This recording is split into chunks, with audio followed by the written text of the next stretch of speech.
नमस्कार प्यारे बच्चों, आज हम पढ़ने जा रहे हैं आपकी हिंदी पाठ्य पुस्तक आरोह से पहलवान की ढोलक, जिसके लेखक हैं फणीश्वर नाथ रेणु। तो आइए एक बार देख लेते हैं पाठ पहलवान की ढोलक की रूपरेखा। पहलवान की ढोलक कहानी व्यवस्था के बदलने के साथ लोक कला तथा इसके कलाकार के अप्रासंगिक हो जाने की कहानी है। राजा साहब की जगह नए राजकुमार का आकर जम जाना सिर्फ व्यक्तिगत सत्ता परिवर्तन नहीं, बल्कि जमीनी पुरानी व्यवस्था के पूरी तरह से उलट जाने और उस पर सभ्यता के नाम पर एकदम नई व्यवस्था के आरोपित हो जाने का प्रतीक है। यह भारत पर इंडिया के छा जाने की समस्या है, जो लुट्टन पहलवान को लोक कलाकार के आसन से उठाकर पेट भरने के लिए हाय तौबा करने वाली निरीहता की भूमि पर पटक देती है। ऐसी स्थिति में गांव की गरीबी पहलवानी जैसे शौक को क्या पालती। फिर भी पहलवान जीवट ढोल के बोल में अपने आप को न सिर्फ जिलाए रखता है, बल्कि भूख व महामारी से दम तोड़ रहे गांव को मौत से लड़ने की ताकत भी प्रदान करता है। आइए एक बार देख लेते हैं कहानी पहलवान की ढोलक के मुख्य बिंदु कि लुट्टन पहलवान की जिंदगी में कब कब कौन कौन से मोड़ आए। तो सबसे पहले कि 9 वर्ष की आयु में उसके माता पिता का गुजर जाना, उसके माता पिता की मृत्यु होने के बाद उसके जीवन में दुख शुरू हो जाते हैं। उसका पालन पोषण उसकी विधवा सास के द्वारा किया जाना और सास पर हुए अत्याचारों को देखकर बदला लेने के लिए पहलवानी करना। फिर उसका श्यामनगर दंगल में चांद सिंह नामक पहलवान को हराना और राज पहलवान का दर्जा हासिल करना और अगले 15 वर्ष तक राज दरबार में रहकर राज पहलवान होने का सुख भोगना।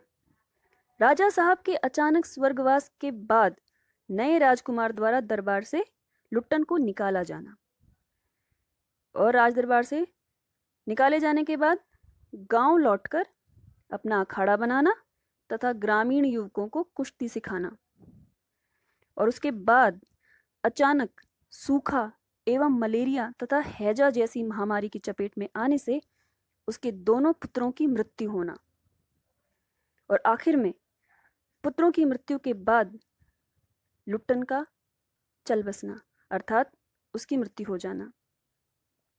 तो इस तरह से 9 वर्ष से उसके जीवन में जो संघर्ष शुरू हुआ वह अंत में आकर उसकी मृत्यु पर समाप्त होता है। तो आइए देखते हैं कहानी पहलवान की ढोलक का सार। कहानी शुरू होती है कि सर्दी का मौसम था। गांव में मलेरिया व हैजे का प्रकोप था। अमावस्या की ठंडी रात में निस्तब्धता थी मतलब सन्नाटा था। आकाश के तारे ही प्रकाश के स्रोत थे। सियारों व उल्लुओं की डरावनी आवाज से वातावरण की निस्तब्धता कभी कभी भंग हो जाती थी। कभी किसी झोपड़ी से करहाने व कै करने की आवाजें तथा कभी कभी बच्चों के रोने की आवाजें आती थी। कुत्ते जाड़े के कारण राख के ढेर पर पड़े रहते थे। सायं या रात्रि को सब मिलकर रोते थे। इस सारे माहौल में पहलवान की ढोलक संध्या से प्रातःकाल तक एक ही गति से बजती रहती थी और यह आवाज मृत गांव में संजीवनी यानी कि जीवन प्रदान करने वाली शक्ति भरती थी। गांव में लुट्टन पहलवान एक प्रसिद्ध पहलवान था। वह 9 वर्ष की आयु में ही अनाथ हो गया था। उसकी शादी हो चुकी थी और उसकी विधवा सास ने ही उसे पाला था। वह गाय चराता, ताजा दूध पीता तथा कसरत करता था। गांव के लोग उसकी सास को तरह तरह से तंग किया करते थे। लुट्टन उनसे बदला लेना चाहता था और कसरत के कारण वह किशोरावस्था में ही पहलवान बन गया था। एक बार लुट्टन श्यामनगर मेले में दंगल देखने गया। पहलवानों की कुश्ती व दांव पेंच देखकर उसने शेर के बच्चे को चुनौती दे दी। शेर के बच्चे का असली नाम था चांद सिंह। वह पहलवान बादल सिंह का शिष्य था। 3 दिन में ही उसने पंजाबी व पठानी पहलवानों को हराकर शेर के बच्चे की टाइटल यानी कि उपाधि प्राप्त कर ली थी। अपनी टाइटल को सत्य प्रमाणित करने के लिए, उसकी टाइटल थी ना शेर का बच्चा, तो अपनी टाइटल को सही साबित करने के लिए ही चांद सिंह बीच बीच में शेर की तरह दहाड़ता फिरता था। श्यामनगर के दंगल और शिकार प्रिय वृद्ध राजा साहब उसे दरबार में रखने की सोच रहे थे कि लुट्टन ने शेर के बच्चे को चुनौती दे दी। सब उसे पागल समझ रहे थे। चांद सिंह बाज की तरह लुट्टन पर टूट पड़ा, परंतु वह सफाई से आक्रमण को संभालकर उठ खड़ा हुआ। राजा साहब ने लुट्टन को समझाया और कुश्ती से हटने को कहा, किंतु लुट्टन ने लड़ने की इजाजत मांगी। मैनेजर से लेकर सिपाहियों तक सब ने उसे समझाया, धमकाया, परंतु लुट्टन ने कहा कि इजाजत ना मिली तो पत्थर पर माथा पटक पटक कर मर जाएगा। भीड़ थी कि अधीर हो रही थी। पंजाबी पहलवानों की जमायत यानी कि पंजाबी पहलवानों का जो समूह था, जो सभा थी, वह क्रोध से पागल होकर लुट्टन पर गालियों की बौछार कर रही थी। कोई कोई लुट्टन के पक्ष में चिल्ला भी उठता था, उसे लड़ने दिया जाए। तो विवश होकर राजा साहब ने लड़ने की आज्ञा दे दी और बाजे बजने लगे। चटधा गिड़धा चटधा गिड़धा, और भरी आवाज में एक ढोल जो अब तक चुप था वह भी बोलने लगा। लुट्टन को चांद ने कसकर दबा लिया था। लुट्टन की गर्दन पर कोहनी डालकर चांद उसे चित करने की कोशिश कर रहा था। लुट्टन की आंखें बाहर निकल रही थी, उसकी छाती फटने को हो रही थी। सभी चांद को शाबाशी दे रहे थे। लुट्टन के पक्ष में सिर्फ ढोल की आवाज थी, जिसके ताल पर वह अपनी शक्ति और अपने दांव पेच की परीक्षा ले रहा था, अपनी हिम्मत को बढ़ा रहा था। अचानक ढोल की एक पतली सी आवाज सुनाई पड़ी, धाक धिना तिरकिट तिना, धाक धिना तिरकिट तिना। लुट्टन ने इसका अर्थ निकाला, दांव काटो, बाहर हो जाओ। लुट्टन ने दांव काटा तथा लपक कर चांद की गर्दन पकड़ ली। ढोल ने फिर आवाज दी, चटाक चटधा चटाक चटधा, अर्थात उठाकर पटक दे। लुट्टन ने दांव व जोर लगाकर चांद को जमीन पर दे मारा। ढोलक ने धिना धिना धिक धिना कहा और लुट्टन ने चांद सिंह को चारों खाने चित्त कर दिया। विजयी लुट्टन ने ढोल को प्रणाम करके राजा साहब को गोद में उठा लिया। भीड़ राजा श्यामानंद की, महावीर जी की जय जयकार कर रही थी। राजा ने प्रसन्न होकर कहा, जीते रहो बहादुर, तुमने मिट्टी की लाज रख ली। पंजाबी पहलवानों की जमायत चांद सिंह की आंखें पहुंच रही थी। लुट्टन को राजा साहब ने पुरस्कृत ही नहीं किया, बल्कि अपने दरबार में सदा के लिए रख लिया। तब से लुट्टन राज पहलवान हो गया और राजा साहब उसे लुट्टन सिंह कहकर पुकारने लगे।